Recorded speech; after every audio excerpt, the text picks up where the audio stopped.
Hello there, ladies and gentlemen. Moltrap here, coming at you with another StarCraft commentary. Another game of the Tucson MBCGame Team League. I forgot what number the game this is. Number 5, I think. We got Xellos versus Boxer, a TVT coming up between basically two of the best Terrans of all time in one way of looking at it, for sure. Xellos and Boxer, two absolute legends duking out here in and around their prime. So I'm looking forward to this match. Should be really cool to watch. Excited. Again, this is a Winners League format. We've had players trading back and forth here. Boxer has just beaten Go Rush, his future teammate, although he may not know that yet. And now he's going to going up against Xellos, who is his future. Well, they were both on Air Force Ace, but I don't know if they were on Air Force Ace at the same time, actually. Anyways, yeah, Boxer vs. Xellos. I'm gonna try and make sure I catch the colors going into the beginning of this game, so I don't get too confused. This is gonna be on the map Into Darkness. Into Darkness. So Boxer's gonna be yellow, and Xellos is gonna be white. And we're gonna try and keep track of the fact that, okay, of course they made it so they allied the white player, so the white player has the yellow surroundings. I guess it looks like Boxer's orange, actually. So, man, the colors. Mirror matches with similar colors. I'm shaking my fist at the sky right now. I'm shaking in the air. You guys can't see that though, but anyway. So yes, and we're gonna have the colors in the top left, although they, in the last couple games before, they kind of removed those very quickly, so it didn't really make for a very good reference. But anyway, Imyo Hwan, T7, down the bottom left corner. So we're gonna take a look at this map real quick. This is Into the Darkness, and as you can see, it's a 2-spawn map. This is a map with lots and lots of bridges. Lots and lots of bridges, and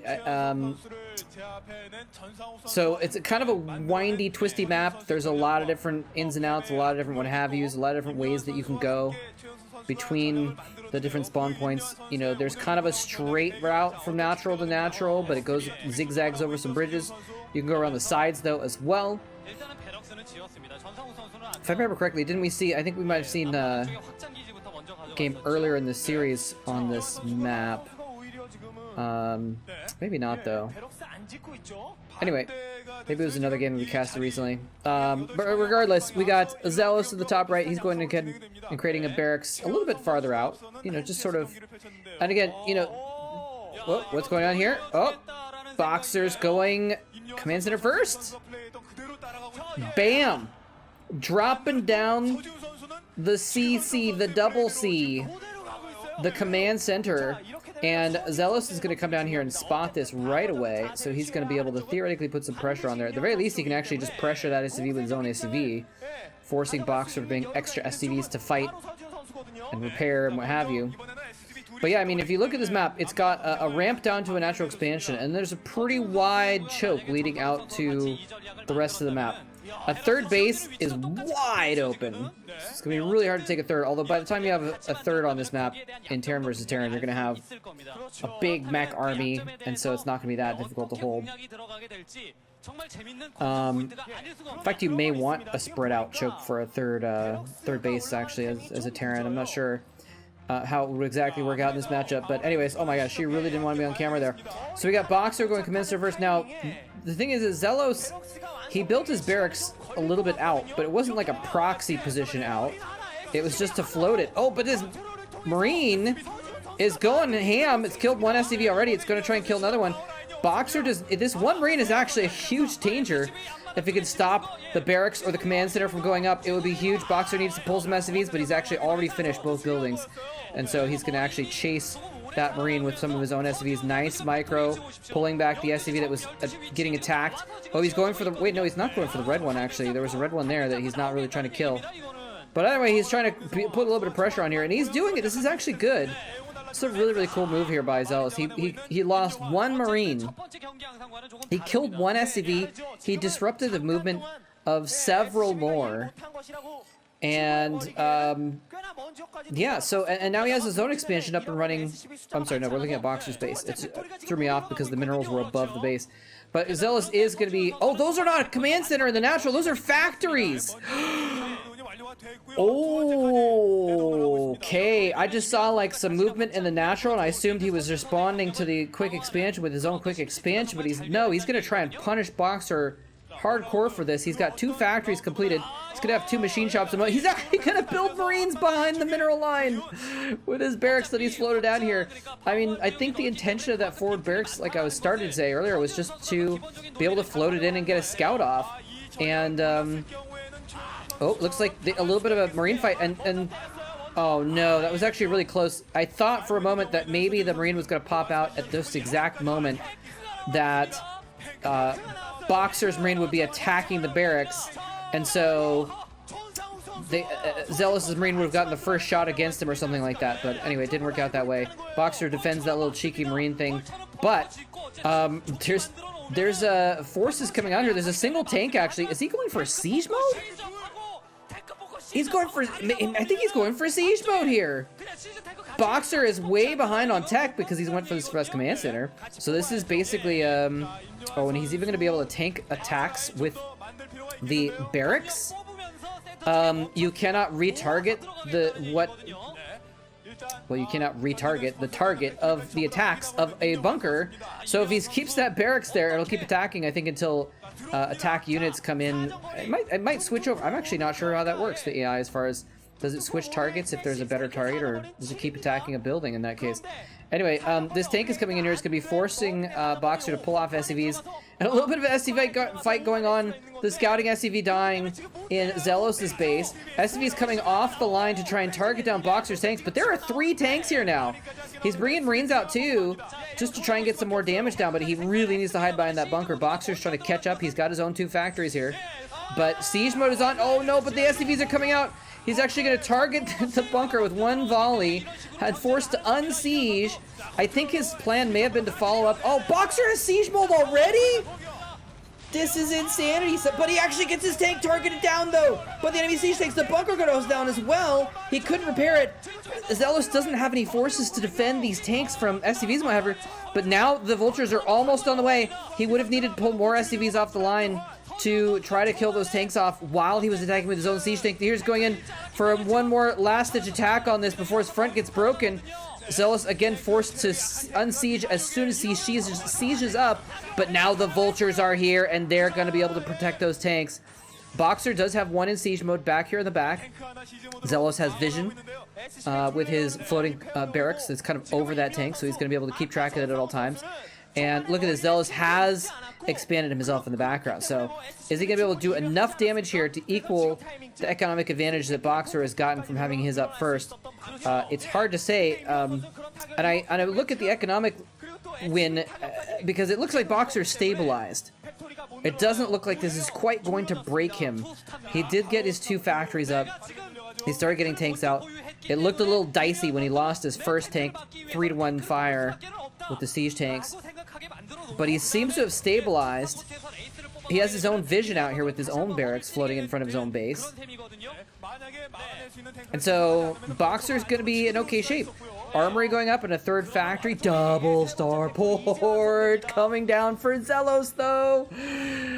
You want to get your tank line set up to defend against my tanks, bro?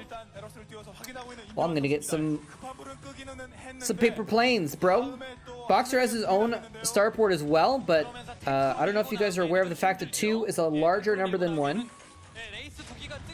Oh, Boxer sneaking out here and getting some kills. Xellos forced to fall back, so Xellos kind of like seems to have stopped production of the tanks to shift gears. And, it's a very good strategy, honestly, to in StarCraft in general. While your opponent is responding to what you're doing, you respond what they're going to do to respond to you. You want to stay a step ahead, or maybe even 2.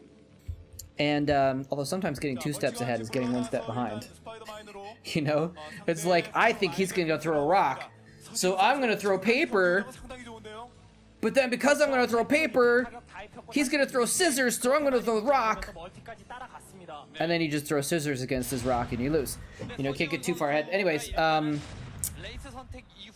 point being though, Xellos shifted gears, forced Boxer to a lot of siege tanks to respond to the pressure that he was putting up, and now he may not have enough to deal with this, although Xellos got pushed back because he did stop producing the siege tank pressure to make 2 starports and make some wraiths. So it could go anyway at this point. It's hard to tell who is in an advantageous position at the moment.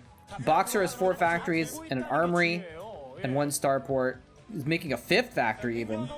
I feel like Boxer just might be a little ahead here because throughout it all, he only lost a couple SCVs, and he was consistently producing SCVs from 2 command centers for a lot longer. So Boxer's economy is probably significantly ahead. He probably has 5 or 7, at least, SCVs of a lead over Xellos at the moment. Xellos is going to have to do something with these wraiths to kind of catch up, and you can kind of make, you can kind of tell because they're going to make programmers know exactly how many resources they're bringing in, and they make exactly enough production facilities to output what they're bringing in, right? And Boxer just has a little bit more production at the moment, and he actually technically has 1. They technically have even production buildings. Hold on, there's a little bit of a vulture battle going on here, and Boxer's trying to break through. Xellos had been consistently making a bunch of vultures to try and have a presence on the map after that initial pressure, and it's not quite going to be enough to hold things off, but with the wraiths revealing themselves, he is going to finish off those vultures now. But anyway, with only 2 factories and 2 starports, now he's up to 4 factories, 2 starports. They're technically a little even, but again, you know, starports, the units cost a little bit more than vultures, so that will put a little different. Anyway, what is she doing? It was like she was hiding from the camera preemptively, but I think she might have also just, maybe she had a headache or something, I don't know. Maybe she was praying. The vultures are out on the map, and Xellos is actually maybe being a little bit shy with them. He could be doing a little bit more on the map, I think, because even though Boxer does have an armory, we haven't really seen any Goliaths out of him yet. Xellos instead choosing to use this map control he's gained from the Wraiths to create a 3rd base, and that might be the way to get ahead in the long run, right? StarCraft, man, StarCraft is such an interesting game. It's so complicated, you know, using the tech advantage to try and negate your opponent's economic advantage. When that doesn't work, trying to even the economic advantage out, and then try and get a new tech advantage, and then using that tech advantage to try and get a different economic advantage. But he's already behind in economics, so he's having to catch up in economics, and he's using this Wraith Gambit to try and do so. And Boxer is trying to push across the middle of the map. This is not a good idea, I feel. They might just have too many vultures, though, but Xellos coming in with a couple extra tanks from the top might make the difference. The Wraiths are picking off a lot of units as well and doing a lot of damage. Some Goliaths are coming in the wrong spot, though. No, more Goliaths coming in the south to push back those Wraiths, but the Wraiths might have done enough damage to keep the vulture count in front down enough that his tanks will win the day from behind, and Xellos holds a very strong hold with several tanks left, and he's going to be able to...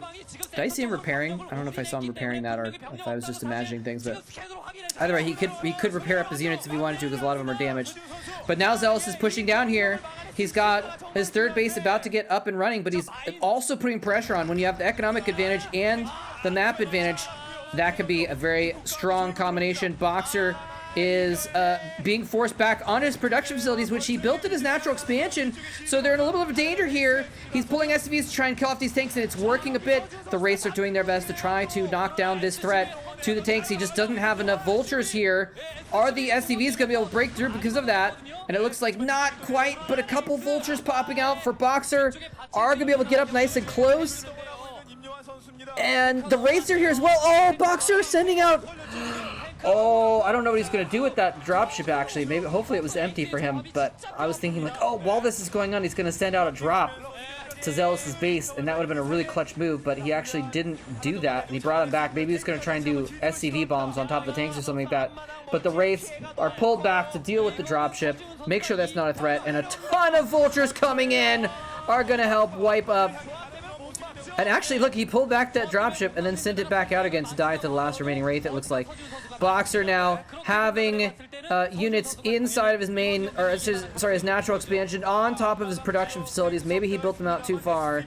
And Xellos looks like his counter push is going to be the killing blow. Xellos expanding again behind this, by the way. So even if Boxer somehow pulls off these SCV bombs and holds this off, he's going to be behind 4 bases to 2, and that's not the situation you want to be in. Xellos building 3 more starports as well. He's forcing Boxer to desperately hold with some siege tanks, and in the meantime, he's going to be, you know, again, if he does hold this off, he's going to be hit with an onslaught of, you know, in a couple rounds of production, 10 Wraiths are going to fly in and just kill everything. He doesn't even have that many SCVs in his expansion anymore. Xellos is now producing at his 4th base, and I believe Boxer is going to be taking an L in this particular game, ladies and gentlemen. The trade backs continue. The trade backs continue. Midas killing Uv. Go Rush killing Midas. Or no. Rainbow killing Midas. Go Rush killing Rainbow, Boxer killing Go Rush, and now Xellos killing Boxer. And who's going to be coming off the bench to face Xellos? I mean, I'm assuming that Xellos is going to win. The game isn't over yet, technically. But, you know, I guess crazier things have happened. But have they? Have crazier things happened, actually? Than someone coming back from a 5 base to 1.5 deficit in TVT? Oh no. Someone's really upset there. Someone's mom is really on edge about the state of this game. Now he's starting to produce all those Wraiths out of his 5-star ports. And Boxer's base is in tatters. Boxer, the Emperor of Terran. Looks like he's going to go down to Xellos. I actually forgot Xellos' name, his nickname. I'll look it up in the background here while you guys can watch what's going on. Well, that didn't work. Sorry, guys. Riveting content. I thought I remembered, but okay, the perfect Terran, that's right. I thought that was it, but I wasn't sure. I was like, wait, no, that's the perfect weapon is Flash. The perfect Terran. Xellos now has an entire squadron. Don't at me if squadron is actually a technical term for a number of airplanes that I am not aware of. Actually at me, because I guess I should probably know that, so, you know. Xellos has a squadron of Wraiths and a squadron of command centers as well, and they fly, so don't at me on that one, because they're technically airplanes. Actually, could they be called an airplane? They probably don't fly via the same mechanics as an airplane, right? They probably don't use forward momentum with lift to actually accomplish their locomotion. So maybe they aren't actually airplanes. Could be wrong about that one, but can you still have a squadron of things that aren't airplanes? As you can see, I've given up on this game and devolved into rambling, but it looks like the nails are being nailed into the coffin, and there's the GG coming out from the Emperor, bowing a knee to his fellow Terran, the perfect Terran, Xellos, who I absolutely love how freaking stoic he is, man. What a boss. Win or lose, he never shows a sign of emotion. He's even more of a robot than Flash, but better. Anyways, wow. Very, very cool TVT game, man. I'm actually a little bit surprised that happened. Once Boxer stabilized and had a little bit of a siege tank advantage and had the economic advantage, I really expected him to be able to pull away. But the little Wraith switch, and Boxer just wasn't quite expecting it. He kept making siege tanks. He had the armor. He didn't make like one Goliath, which would have been enough for him to like kind of keep control of the map by protecting his tanks. Kind of fell behind. And then, you know what? we've talked about this before. Oh, I think we watched a game on this map from, yeah, it was from this series. That's what I was trying to remember, this map, right? I think it might have been a game that we watched on my live stream where someone attacked over bridges into an entrenched Terran position. It's just not the play. You just don't attack over bridges into a Terran with mines and siege tanks. It just doesn't work. And Boxer in this case tried to do it. And you know, he almost kind of pulled off a breach, but it wasn't enough. And from that point on, Xellos definitely had the major advantage of the game, and just kept expanding all over the damn place to cement his lead. Anyways, that's gonna do it for game number, what was this? Let's see, I'm gonna count on my fingers. We had Midas, Rainbow, Go Rush, Boxer, Xellos. So this was game number 5. So game number 6 is gonna be coming up next, and that means it's game match point for Team Greatest Ones. If Xellos wins another game, he will secure the victory for the entire championship, and Team Greatest One will get some money and a car. Anyways, all right, so who are they going to send out next is what we're kind of looking at now, actually. They're deciding who's going to be next, and that is Kingdom. Kingdom's going to be coming out next to face off against Xellos in a TVP. Looking forward to that game. Hope you are too. Thanks very much for watching this one. GG.